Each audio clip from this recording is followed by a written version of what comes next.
This Thing Called Life is a podcast dedicated to exploring the twists, turns, and transformative moments that shape our lives and the lives of others.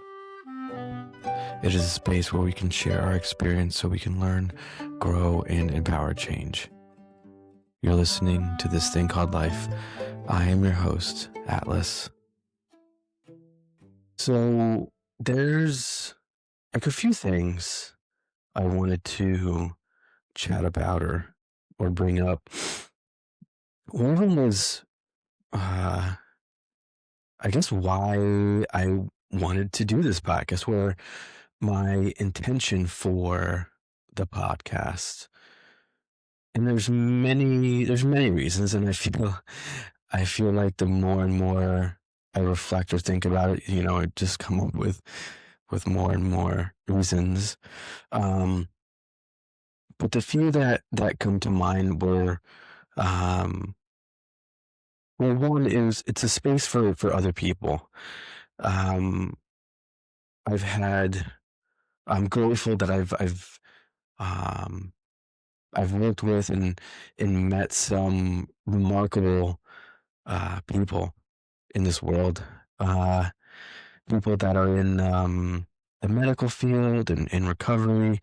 I've worked at hospitals and uh, in the school system, and I've met I've met some like remarkable human beings, and people that you're just lucky to mm, have had an experience with them, and I wanted to a space to celebrate them, and um I feel like a lot of the what's on social media and the news is about terrible shit that's happening, um and that's okay. I mean, eh, being able to identify and talk about and report on the shitty things that are happening. I mean, I think that's important, right?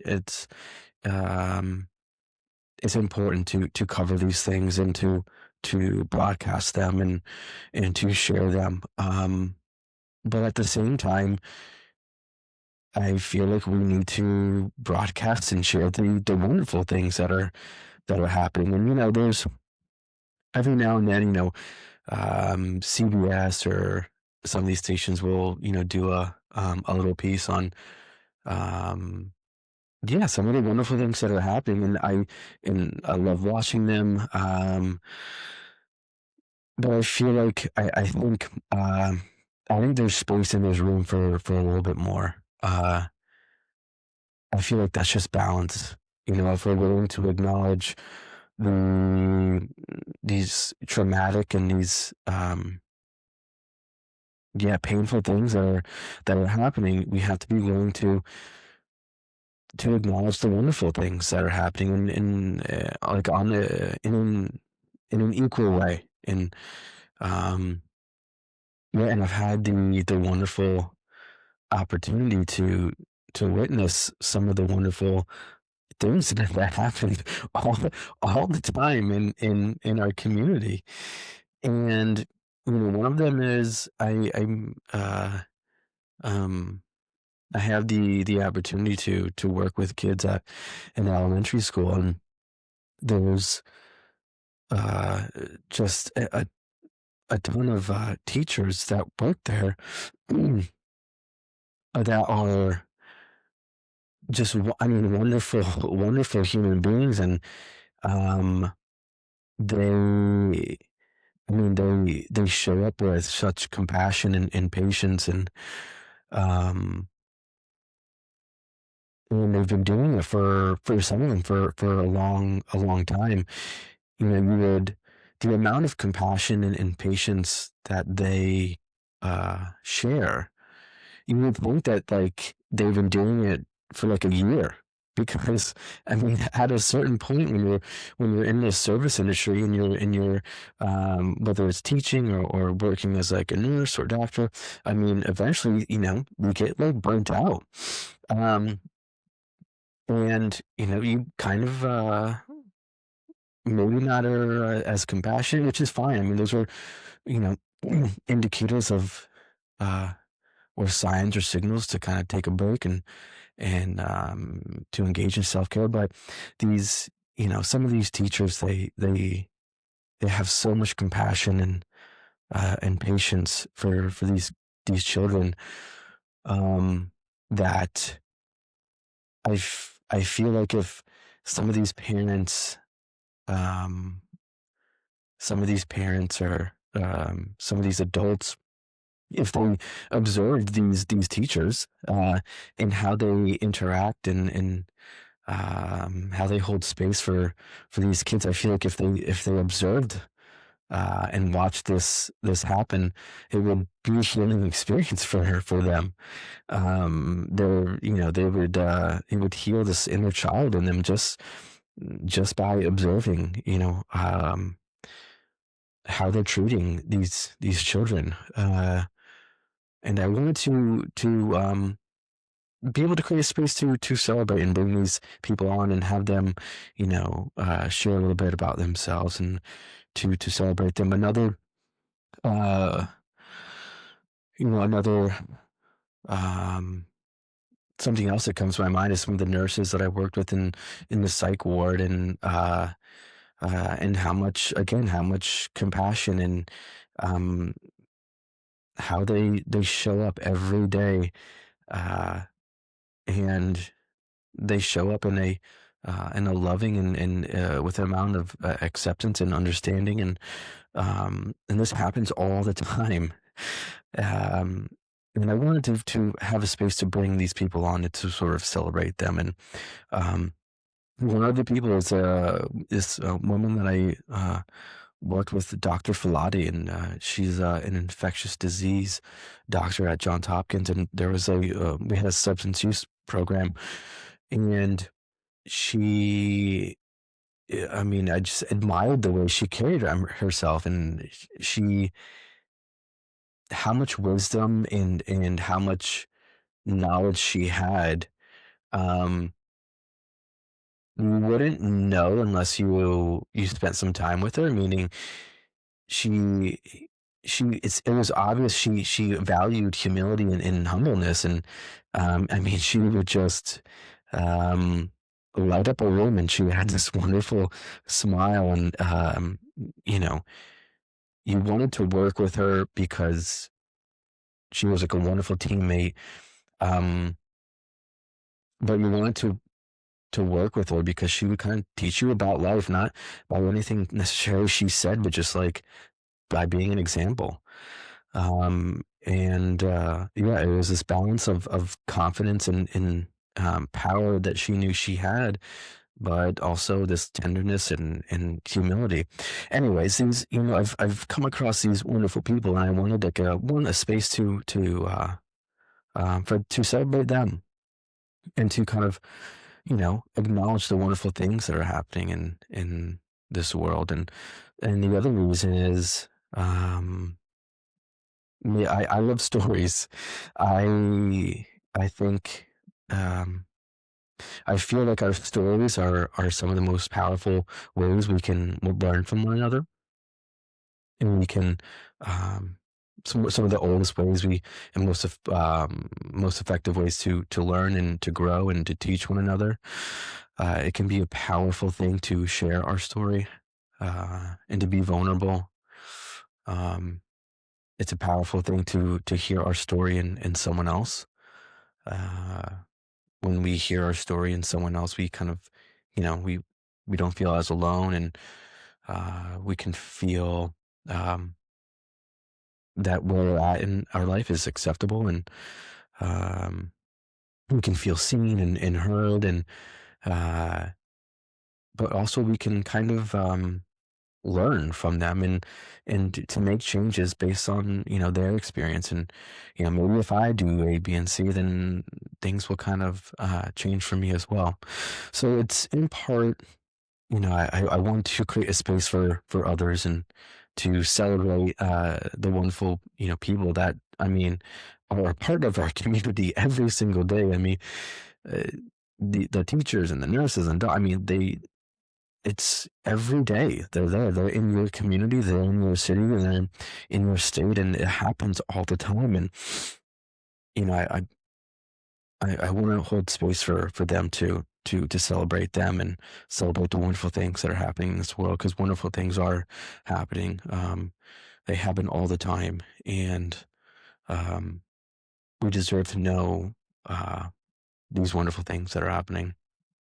And it's also because of stories. I love stories, sharing them, and so I'm gonna every now and then I'm gonna have someone on here to share.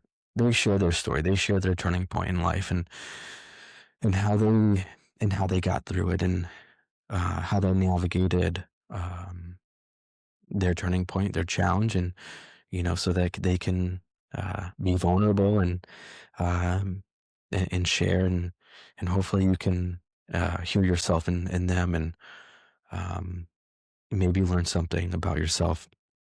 Um, and every now and then I'm going to share my story, and it's just going to be me sharing.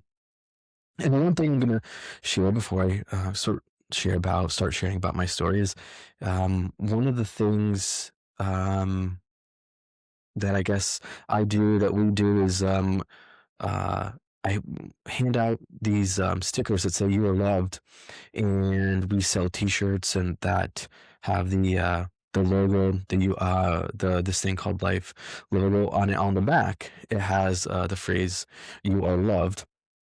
And I'm reading this from the website just to kind of give you all a glimpse of where the phrase came from. And again, this is a little paragraph that's on our website. "You are loved" began as a phrase shared by our friend Adam Reed. Originally, "You are loved, fuck off." At its core, this message holds multiple truths at once.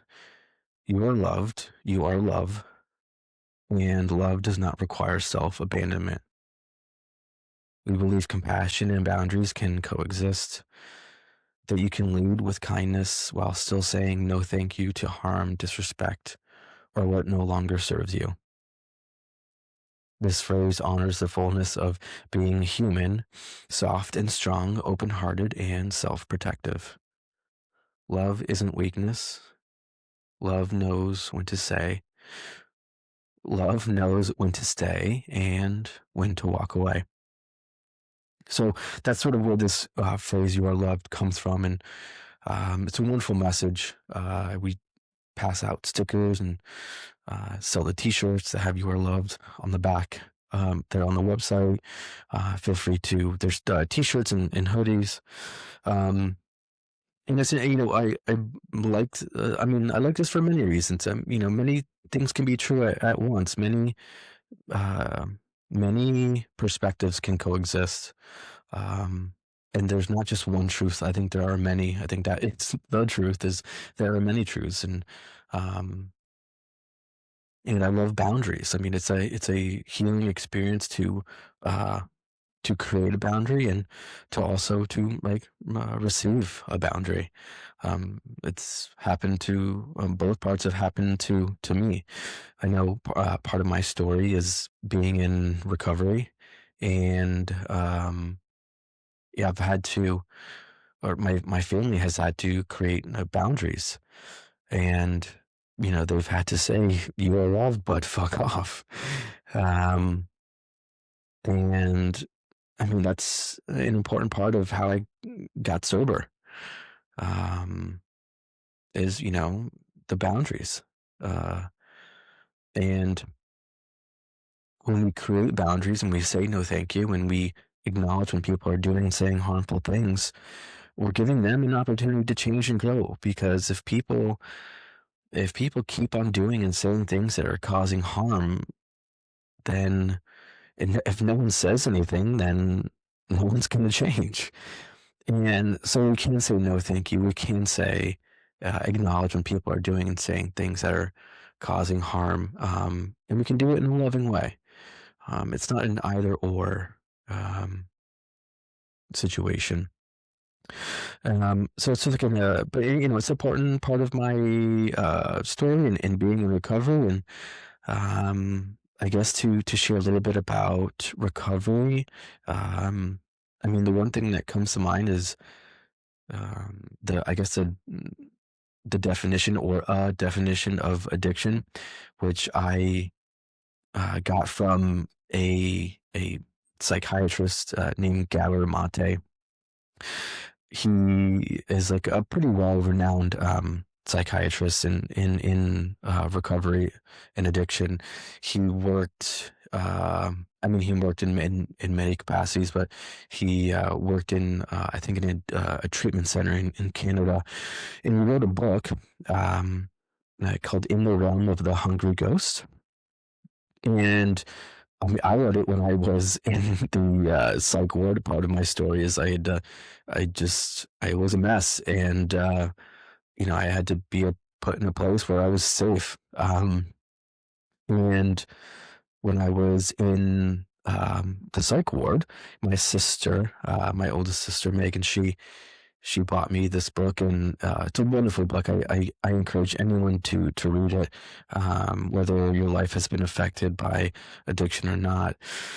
And he talks about addiction, and he defines it as, and I'm loosely sort of paraphrasing, um, he defines it as any behavior that's causing harm to ourselves or others, and yet we continue that behavior anyways.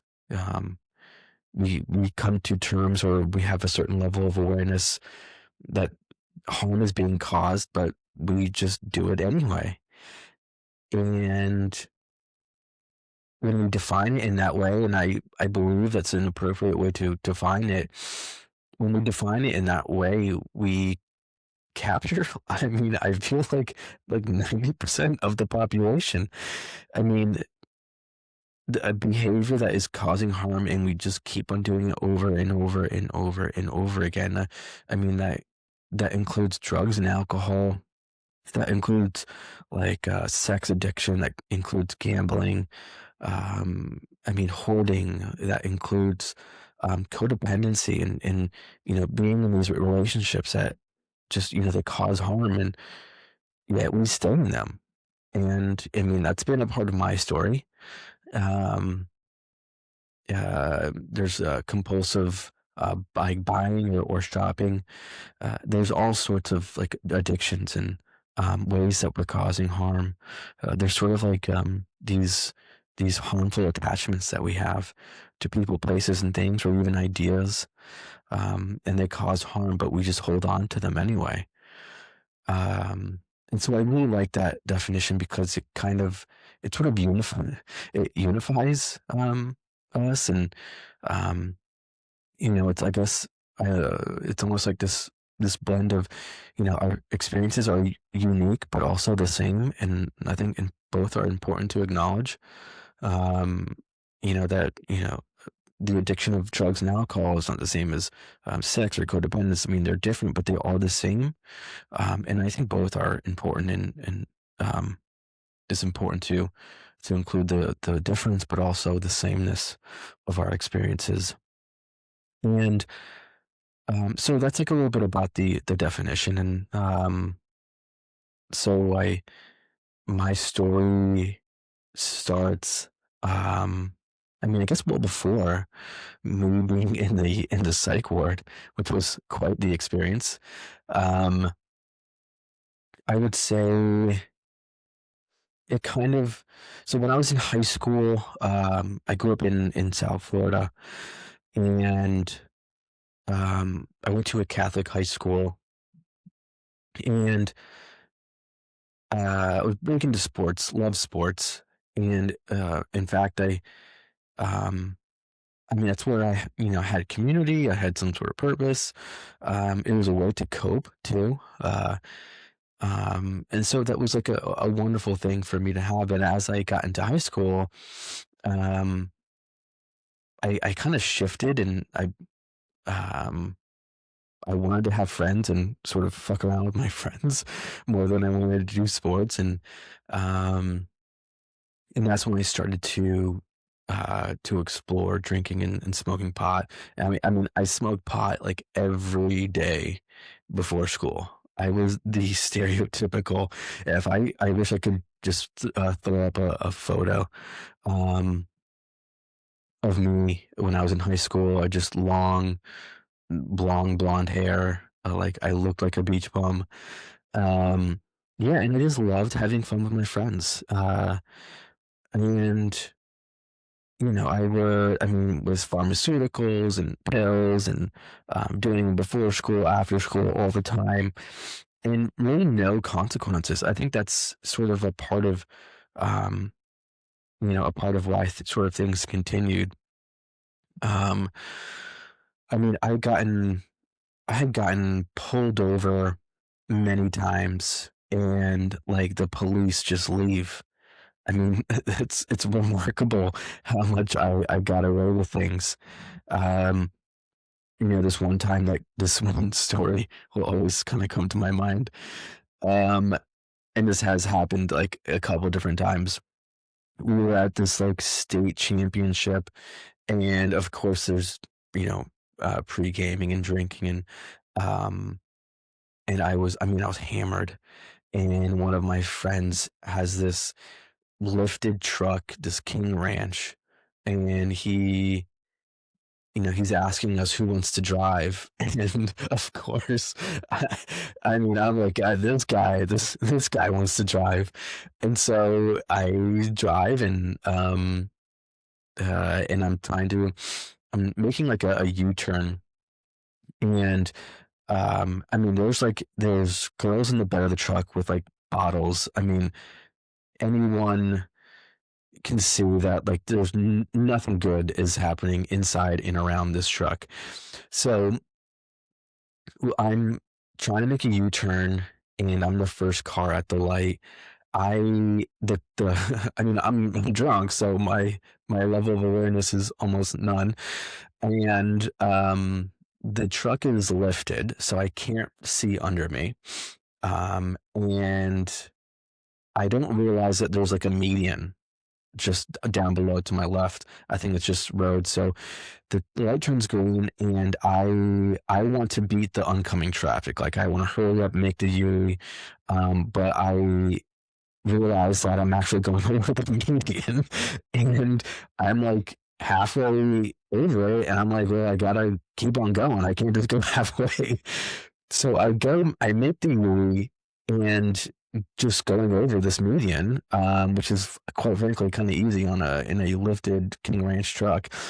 And of course, the first car that's on the other side is a police car.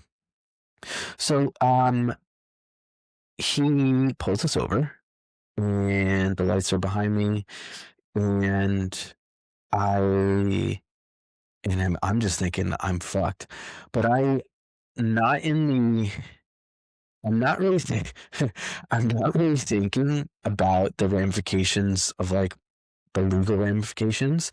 I'm thinking about me getting in trouble with my dad. I mean, I'm saying, like, I'm completely fucked, but of because of how much in trouble I'm gonna get with with my dad. And, yeah, I mean, I'm just like, my life is done. My life is over. And so he turns off the lights, and he's telling me like on the speaker, turn your car off. And I'm just like, things. My life is done. See you later, guys. It was nice to know you. And then all of a sudden, he just turns on his lights again and speeds away. Just leaves. I don't know if anyone has seen the oh man, what's the one show about Super Troopers where like the cops just like kind of leave? But that's kind of how I felt. I was just very confused, and in thinking about it, it was obvious that the cop got a much more detrimental call, or a much more significant call, meaning you know guns, and maybe I mean, heaven forbid someone was shot, but obviously a more severe call was happening, and he had to leave, and so nothing happened, right? And that actually happened another time. um I got pulled over, and um, this cop that was just one of those, you know, he thinks he's on SWAT, but he's really not. Um, and like is just, I mean, an a-hole from the start. Get out of the car. Uh, like the first thing that he said, just get out of the car. I was like, oh God. Um, and but again, he just gives me my ID. He's like, I don't want to see you again, and have someone pick you up. And he gets back into his car and just drives off. And so like I think there's many reasons and why things continued, and one of them is just there was no real consequences. And so I go on to college, and um, all my friends go on to college. You know, because I just, my priorities were, friends and fucking around. Um, I went to community college for the first couple years, um, and that's sort of where things shifted to obsessing about academics. And I mean, I obsessed about getting good grades and um, building my resume. I I went from community college um, to UMass for my junior and senior year, and yeah, I just became obsessed, like with what other people thought. I wanted people to think I was smart, uh, that I was valuable, and I feel like the more and more I could accomplish academically, the more valuable I became. Um, and so I would build my resume and do things for my resume and do this research thing and do this and do that. And I mean, just to exhaustion. And it was because, I mean, there's many reasons why. And, it was, I had very little, if any, confidence in myself. And what you thought was far more important. How it was perceived was important. Um, and I will do anything to make you believe I was smart and valuable. And and it was sort of like, my ego sort of was the one that was guiding me. And it narrowed things. Like I viewed myself in the world in a very narrow way. I viewed myself in the world in, this or that, good or bad, sort of this duality sort of thinking, right? And so if the world was good or bad, then that means that I was good or bad. And I would just try to prove to you that I was good.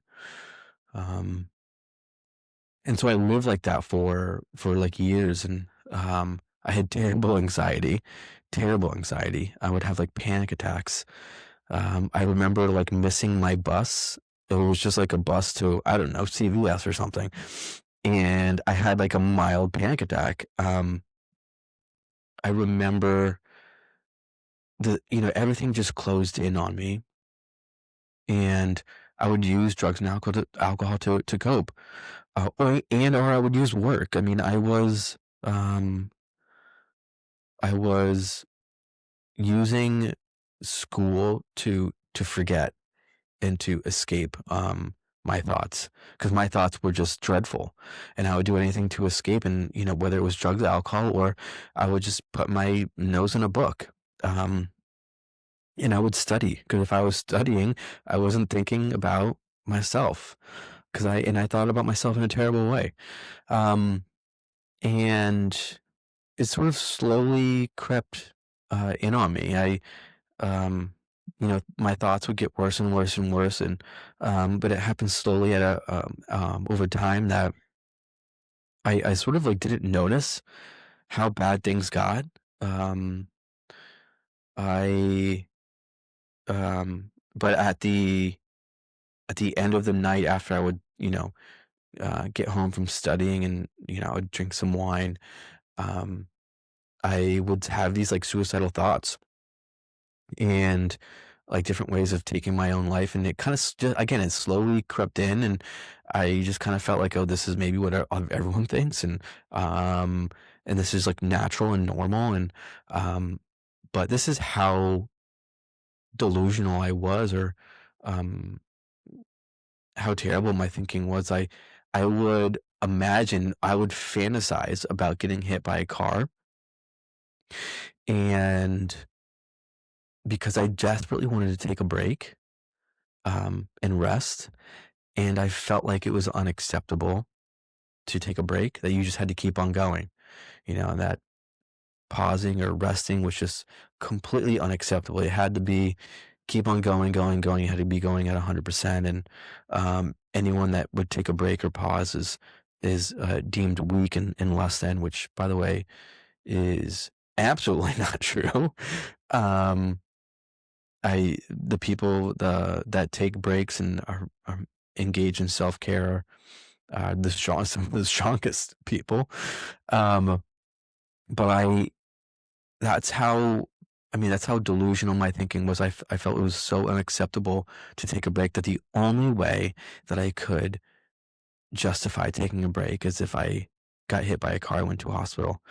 Um, and so I I lived like that for a while. I finally come to terms with my suicidality, my suicidal thinking, and depression, and I start seeing a therapist, and things start to get better. But um, I'm still using and drinking, and um, I'm still like letting things are getting better, right? But I mean, I'm still like a mile away from where I need to be. And I graduate, I get a job in Boston. Um, I'm having severe, um, what's the phrase called? Um, what's the phrase called? Imposter syndrome. Uh, that like I shouldn't be there. I was working as a biostatistician, and for a lot of reasons, that feeling that way was valid. And it was one, because I had just like no confidence, but at the same time I was doing something that I didn't want to do. And so it kind of, it was like it's a valid thing to experience and go through. Um, I was doing something for other people. I wasn't doing it for me. I was doing it because it was good money.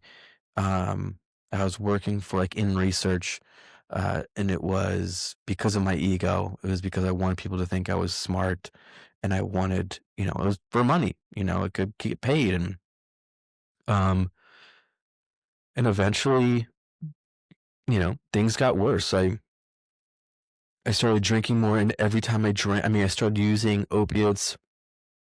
Well, it was like these 30 milligram Roxys. And if I didn't use that, I was using heroin. And um, if I wasn't using opiates, I would drink, and every time I drink, I would smoke crack cocaine. It was like it would happen all the time. Like if I drank, I for sure was going to use crack cocaine, and that combination of all these drugs and alcohol, it will spiral south very quickly, I assure you. And things got worse, and but I finally, I'm getting physical withdrawals, and I get help. Um, I noticed that I'm physically dependent, and so that's when I kind of knew that shit's hitting the fan. Um, so I get help and I go to rehab, but I go into the psych ward, because like I cannot, I just am not a responsible human being. Like I cannot be trusted by anyone, and I need to be sort of like locked up, which is okay. Um, so I'm in the psych ward, um, and it's so funny because while I was in the psych ward, I remember like these people would, do these checks. And I remember just being like, I wonder what it would be like to have that job. And then fast forward, I don't know, a few years later, I'm working as a psychiatric counselor in a psych ward. Um, but I go through the 7 days, I go through rehab, but like still I'm not done. Um, I'm still holding on, to this way of life and this way of being. And, um, luckily, like I said, the boundaries, my sister has said, if you lose, we're sending you down to your dad. And I did not want to be sent down to my dad. Um, and so luckily she kept her word. I used and she kept her word. And uh, they, they flew me down that day.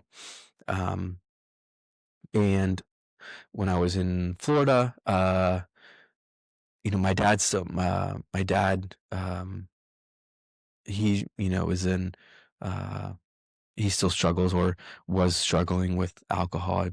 I haven't been in touch with him for a while. Um, and he, thought it would be good for us to go to the Florida Keys because, it's just something that was part of, growing up. I would go down to the Florida Keys when I was in high school, which if you're newly in recovery, terrible place to go.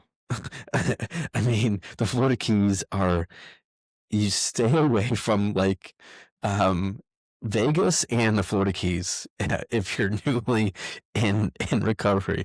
I mean, if there's it's basically booze, like drugs and being out on a boat. And typically all three are happening.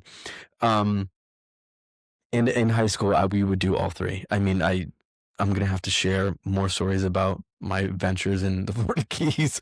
There's, there's, there are many, um, but I'm not gonna, I won't go into them just yet. Um, but so I finally, I get pulled over. I think when I was in, so my dad is, he thinks it's a good idea for us to go down the Florida Keys. And, you know, me being in recovery, I'm like, yeah, that's a perfect idea. What? Like, we should totally go down the Florida Keys. And within hours, I'm drinking on the beach. Later that night, I get pulled over and, I get a DUI. And you know, I'm in jail, I think, for 24 hours. And after I get out, my dad picks me up, and that's when like I start taking things seriously, and that's when I would say recovery starts for me. Um, and I move up to Baltimore, and I change my careers, um, and I do a lot of learning and growing, and um, a lot of work around like acceptance and forgiveness and learning about myself. And a couple of things come to my mind that I started learning. Um, who and I mean, drinking and drugs and all, it was such a part of my identity. And like that just was all ripped away of who I thought I was. Um, when I kind of had to start from scratch, which was like a wonderful thing. And I had to, you know, ask these questions of, all right, well, like, who am I? And who am I in this life? And I I started to realize and I guess come to terms with also like who and what I am. I don't know. I'm still learning, but um, in early recovery, I felt as though who I was how other people experienced me, meaning people would feel better around me, and they would mention that they feel like they can be vulnerable, and um uh they can be honest and open, and they feel understood and accepted when they were just sort of around me. And I was like, well, I feel like that's who I am, right? It's not the money or the jobs or the things, or it's mm, who I am is how other people experienced me. Um, and that's how I shifted things towards mental health and being in pursuing a career in counseling and mental health. Um, my values changed. Um, I began to value um, things like honesty, openness, um, learning and growing. Um, and it was like this is all like a process too. I want to go back real quick to um, what's coming to my mind is Gabor Mate has this phrase, and it's part of the title of the book, "In the Realm of the Hungry Ghosts," and it was this, a part of this addiction is um, feeling the need for more and yet never being satisfied, and that feeling would happen all the time. It would be like, well, if I just get this, this job or this money, or if I did this thing, or if this happened and that happened, then everything will be okay. And to be honest, if these things did, if I did, and when I did achieve these things, there would be temporary relief. But in the end, this need for, I need more would always inevitably creep in. Uh, And so that really resonated with my experience and the human experience is, you know, always wanting more, but never being satisfied. And, what gave me relief is gratitude. And I remember this was early recovery and, you know, and I'm in these, I would go to 12-step meetings and um, these are wonderful spaces to talk about spirituality and being honest and taking responsibility and gratitude. And I remember driving home, maybe it was from work, I forget, but I remember just feeling such gratitude for the small things that I had that I started to cry. Meaning I felt as though that I had things in my life um, that people would beg for. Meaning I I had like the use of my arms and legs and I could see, I could hear. Um, and I would and this sense of gratitude would become overwhelming in a positive way because I would imagine what it would be like to not have these things and how my daily life would be different if you know, or if I didn't have a bed to live in. Um, and I knew that if I were to lose any of these things, I would just beg God or the universe, I would just beg for these things back. And I would say, I'll give up anything, just give me the use of my arms or my legs or, my eyesight or my voice.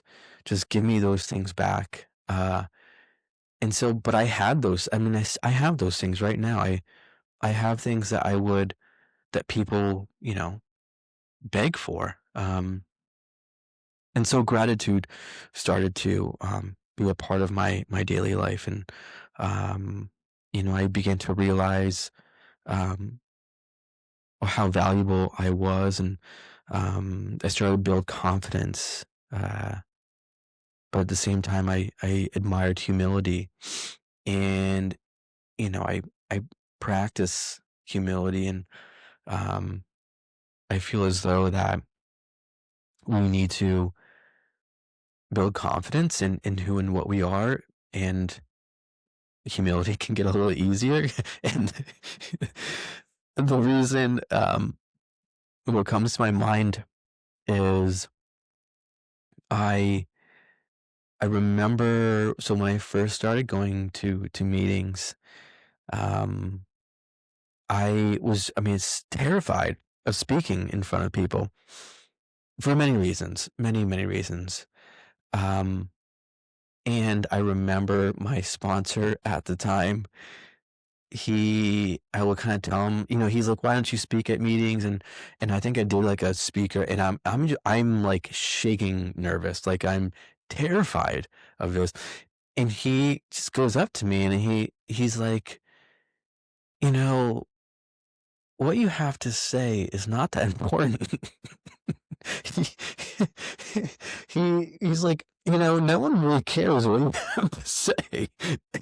And and now I think it's so funny and it's so true, and it sort of points to humility and humbleness, and sort of like, who do you think you are to be nervous? But at the time, I remember just being like deeply offended by what he had said. It's sort of like, what do you mean? Like, how dare you say that? Um, and at the time, I was just, I mean, I took it personally, and I didn't say anything, but it was just because I had no confidence, right, in who or what I was, um, and I did not value who and what I was, and how I can contribute to the world, and as I grew confidence, I would, I still do my best to engage in humility and humbleness, and it's this balance of like, I'm important but not that important, sort of like an analogy is sort of about being like a piece of sand, like a grain of sand in a beach, meaning, and this phrasing is I've heard before, and it makes sense to me, and it's that without us, without this grain of sand, the beach is no longer the same. It's just not. But at the same time, and so I'm important, right? I'm important because I'm, a part of this big cosmic picture. And I'm, that this entire beach would not be the same if I wasn't there. But at the same time, I am just a small little grain of sand, and now for me, there's just so much relief and comfort in humility, and it's just something I adore and love, and it's something that I've learned over time, and it's still a learning experience for me. I mean, there's so much that I've learned, and I want to be able to share with others the things that I've learned, and the the ways in which I've messed up, and they're valuable, and our stories are valuable, and I want to be able to show that our stories are valuable by sharing my own. So I'm going to keep on sharing my story, and every now and then I'm going to have someone on to share their turning point in life and something that's important to them. Thanks for letting me share.